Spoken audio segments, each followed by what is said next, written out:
When my husband insulted me for the 9th time calling me an idiot in French, while speaking with his mistress, I realized that this marriage no longer made sense, so I accepted an offer from an American company and bought a ticket to New York the next day after obtaining my visa. I placed the divorce papers, along with my resignation letter, on my husband's desk, who was also my boss. He was about to examine the documents carefully, but his mistress complained about a stomach ache without a second thought. He signed them and left, carrying her in his arms. I didn't look back either. Sometime later, on the other side of the ocean, under the New York City skyline, it all became clear to him. Andres cried with red, swollen eyes, but he was never able to find his former wife again. Mrs. Gonzalez, our team welcomes you to the group, said Marina Alvarez cheerfully after receiving my final confirmation from across the ocean. When do you plan to start? I thought for a moment before responding. I'll be there in 2 weeks. After hanging up, I noticed Esteban Martinez standing behind me, his face grim. Where are you going? I looked at him indifferently.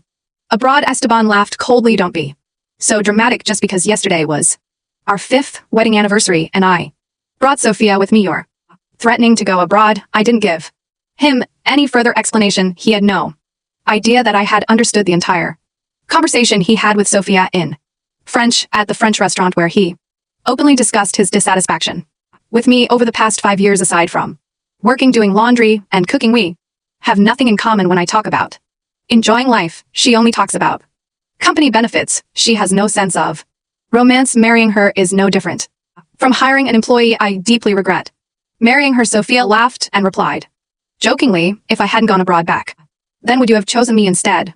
Esteban responded sincerely and firmly, definitely. In the past I might have caused a scene, but this time I remained surprisingly calm. I finished the last bite of my plate under the uncomfortable gaze of the waiter, stood up and said, enjoy your conversation. I'm going home. Sophia pretended to stop me. Laura, Esteban and I were just talking about work. Don't overthink. I ignored her and kept walking out, only to hear Eston's irritated voice. Don't pay attention to her. She's just paranoid. The only person who caught up with me was the restaurant waiter. He looked at me, hesitating before speaking. Madam, I think there's something you should know. I smiled at him. Thank you, but I understood everything. I vaguely remember the waiter's last look, filled with compassion and pity. It was almost tragic. That was when I realized this marriage had to end. After Ethan lectured me and saw that I didn't react, he lost steam and changed the subject. Sophia plans to join our company. I'll have her take over your position. After all, she was an outstanding student abroad, much more capable than you. If you still want to work, you can be Sophia's secretary and assist her. Otherwise, just be a full-time housewife. He spoke while studying my expression, already planning my resignation. Internally, I felt relief at his words. He was offering me the perfect excuse. As I contemplated how to explain my departure, without hesitation, I agreed. Fine, I'll resign and let her be the SEO, thinking I was speaking out of anger or contradiction. Ethan casually reassured me, not letting you work is for your own good. How many women envy that lifestyle? I'll soon take you on a trip to relax. I shook my head to refuse. If you truly cared, you'd accompany me to the orphanage to see the director this week. Ethan agreed. All right, it's been a while since I last saw the director too. Ethan and I grew up in the same orphanage. Girls mature faster than boys, so whenever someone bullied him, I protected him back then. Ethan would look at me with his bright eyes and say, when I grow up, I'll protect you. I'll always be good to you. Unfortunately, always is too long, and empty promises are too fragile. Ethan didn't keep his word. In college, he changed. The dazzling city blinded him, and he fell for Sophia, the star of the French department. From the moment Ethan chose French classes just for her, I should have known, but Sophia, with her striking presence, wasn't drawn to Ethan at first, and instead went abroad with a wealthy heir. Now, with Ethan's success and fortune, my once bright rose had wilted, highlighting Sophia's lure. The next day, I went to the office to collect my belongings. Along the way, employees gave me different looks. At some point, close colleague approached me silently. Marina, Al brought this woman into your office early and ordered your things to be moved immediately. What's going on? I nodded, a show I understood, and gave a reassuring pat on her hand. As I entered the office, I saw that my belongings had been removed, with my wedding photo with Ethan tossed into the trash. Sophia looked at me with smug satisfaction. Sorry, Mrs. Liu. Ethan insisted on doing this quickly, so they cleaned up this morning. She lowered her head, figging surprise upon seeing the photo in the trash. Oh, who carelessly threw away your wedding photo with Ethan? She picked it up and handed it to me. I took it, removed the picture from the frame, and tore it Into pieces, no need to pick up trash. From behind came Ethan's surprised shout. Lena, what are you doing? How could you? Tear up this photo. He rushed to pick up the torn pieces, trying to piece them back together, but broken things can never fully return to their original state, just like the feelings between Ethan and me. I used to treasure that photo deeply when we got married. Ethan's business was just starting out and we were poor after buying our wedding rings. With no money left over, I said, we don't need wedding photos, we can do it later.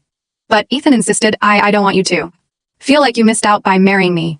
To pay for that set of portraits, he worked 10 sleepless nights doing odd jobs. Thinking about it now, that set of photos didn't cost much, a little over $1,000 less than the cost of one of Ethan's ties now, yet it was that set of photos that convinced me to marry him.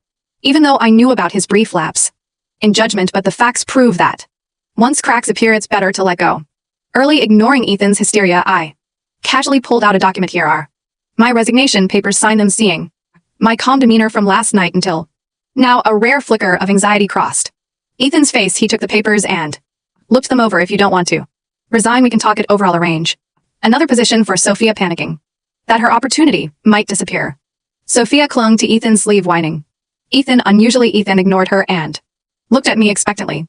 I gave a faint smile, still calm and distant. No need, I've done enough in this job over the years. Ethan gritted his teeth, a look of determination crossing his face as he slammed the table. Fine, if that's what you want, don't regret it. He opened the agreement to read it carefully, but before he could, Sophia clutched her stomach. Ethan, my stomach hurts. Quickly sign this and take me to the hospital. Ethan signed fast and rushed out with Sophia in his arms. I looked at the resignation papers on the desk and finally felt relieved. Among them was the divorce agreement. From the moment he signed it, he became a stranger to me. I went home, systematically organized my belongings, taking what I could and discarding everything connected to him and this house. I erased every trace of our life together. The 1,000 origami stars he folded for me when we were 13, the love letters from when we were 18, the gold ring he spent all his money on for our proposal.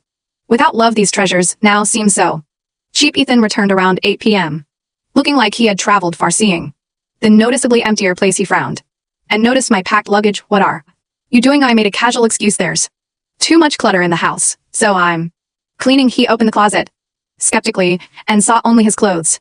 Where are your things? I smiled. You told me to be a housewife. Remember, my things are old, so I'm throwing them out to buy new ones. Ethan chuckled disdainfully. Well, you certainly don't mind spending my money, but go ahead and buy what you want to. I've cleared my schedule to go with you to the orphanage tomorrow. I agreed. All right. After growing up together, I still wanted to say goodbye to Elle with dignity in our final farewell. The next day, Ethan came home early from work, something rare for him. I was in the kitchen going over the final details of my suitcase. I noticed his figure standing in the doorway, leaning against the frame with his arms crossed and a calculating expression on his face. He seemed to want to say something, but didn't know how to start. I continued folding my clothes carefully, ignoring his presence. He finally broke the silence. Lena, I've been thinking. He paused as if the words weighed more than expected. Are you sure about what you're doing? I looked at him over my shoulder, trying to contain the rage boiling inside me. Sure about what, Ethan? About leaving someone who clearly doesn't respect me anymore, about not wanting to spend more years being replaced for any excuse. Yes, I'm sure. His face tightened, but he didn't respond immediately. Finally, he sighed and changed his tone. It wasn't my intention for things to get to this point. I thought that over time you'd understand. I dropped the blouse I was folding and turned to him, unable to believe what I was hearing. Understand what, Ethan? That you emotionally betrayed me and devalued me as a person, that you chose a mistress over me and still think I should accept it. He rubbed his temples as if tired and responded with an exasperated tone. Lena, I never said you had to accept it. I don't know how we got here. Maybe you shut yourself off too much, focus too much on work, and we both got lost. I let out a dry laugh devoid of humor. So now it's my fault. Of course, Ethan, it's always easier to blame the other person, isn't it? He took a few steps toward me, raising his hands as if trying to diffuse the situation. I'm not saying that. I just think we're making a huge mistake by throwing everything away. I crossed my arms, standing firm. The only thing that got thrown away here, Ethan, was my respect for you, and honestly that ended a long time ago. You just didn't notice. The silence between us was heavy. For a moment I thought he would give up and leave the kitchen, but he stayed, as if searching for one last card to play. And what about the orphanage? He asked, his tone now softer. Elle, you know how much she means to both of us. I took a deep breath, trying to control the wave of emotions threatening to overwhelm me. I'll go to the orphanage, Ethan, not for you, but for Elle. She deserves a proper goodbye, and I'm not going to mix my personal wounds with our childhood history. He seemed about to say something, but stopped instead. He turned and left the kitchen, leaving the air thick with tensions. The next morning, we went to the orphanage together. The drive was silent, with only the hum of the engine filling the space between us. When we arrived, Elle greeted us with her warm smile as always. But when she looked at me, she seemed to notice something different. While Ethan spoke with her, I decided to step away and take one last walk around the place. Every corner of that site held a memory, a piece of my childhood. I once thought eternal. Elle found me standing under the old tree where Ethan used to promise he'd protect me forever. She approached and gently took my hand. Dear, what's going on? She asked, her tone full of concern. I looked at her, and for the first time in a long time, let the tears fall. I'm leaving, Elle. I can't stay here living a life that isn't mine. She embraced me tightly without saying a word. Sometimes silence speaks louder than any speech. When we got back home, Ethan noticed that something had changed in me. My suitcase was already packed, and I was just waiting for the taxi to arrive. He tried to convince me one last time, but I was beyond any attempt at reconciliation. There's no turning back, Ethan. My voice was firm but carried a weariness I didn't even know I had. I've tried for so long now. It's my turn to think about myself. The taxi arrived, and he stood in the doorway watching me get into the car. With a hollow look in his eyes, there were no dramatic goodbyes or last words, just the sound of the car door closing, marking the end of a story that had ended long ago. Though I finally had the courage to walk away. As the car drove off, I felt a mixture of relief and pain. Losing something that was once so important is never easy, but sometimes it's necessary. I knew the future was uncertain, but for the first time in years, it was completely mine. When the taxi dropped me off at the airport, I felt a blend of relief and determination. I knew I was leaving behind a life that suffocated me, but I also knew starting over wouldn't be easy. Still, that didn't scare me. I'd faced challenges before, and this would just be one more. When I arrived in my new city, I focused entirely on rebuilding my life. I started with the basics, rented a small apartment, bought simple furniture, and threw myself into my new job. My team welcomed me warmly, and Marina, my new boss, showed from the beginning that she trusted my potential. Within a few months, I not only adapted but began to excel. The strategic decisions I made on major projects started yielding significant results for the company. Marina promoted me quickly, and my confidence began to blossom again. For the first time in years, I felt that my opinions were valued and my efforts recognized. Meanwhile, news about Ethan began to reach me unexpectedly. Former colleagues sent me updates not out of curiosity, but indignation. Lena, you won't believe it. Ethan is lost without you. Read one message that so Sophia woman has no idea how to run the company. Over time, it became clear that my absence had left a huge void in his business. Sophia, despite all her arrogance, lacked the skills needed to take control. Major projects were lost, key clients jumped shore, and the company's reputation began to crumble. On the other hand, my career was on the rise. Marina suggested I use my experience to start something of my own, and the idea excited me. With her support and that of a few trusted investors, I launched my own consultancy. In no time, I began working with major clients and building a solid reputation in the market. That's when something unexpected happened. One day, while I was in a meeting, I received an email directly from Ethan. Lena, we need to talk. I chuckled to myself, incredulous at his audacity. I ignored the message, but he didn't give up. He kept sending emails and even tried calling me. When I finally responded, his voice was a mixture of desperation and regret. Lena, please, I made a mistake, he said, almost begging. The company is in ruins. Sophia left. I need your help. For a moment, I wondered if I should feel pity, but then I remembered all the times he humiliated me, the betrayals, the disrespect. I took a deep breath and calmly replied, Ethan, you made your choices, now face the consequences.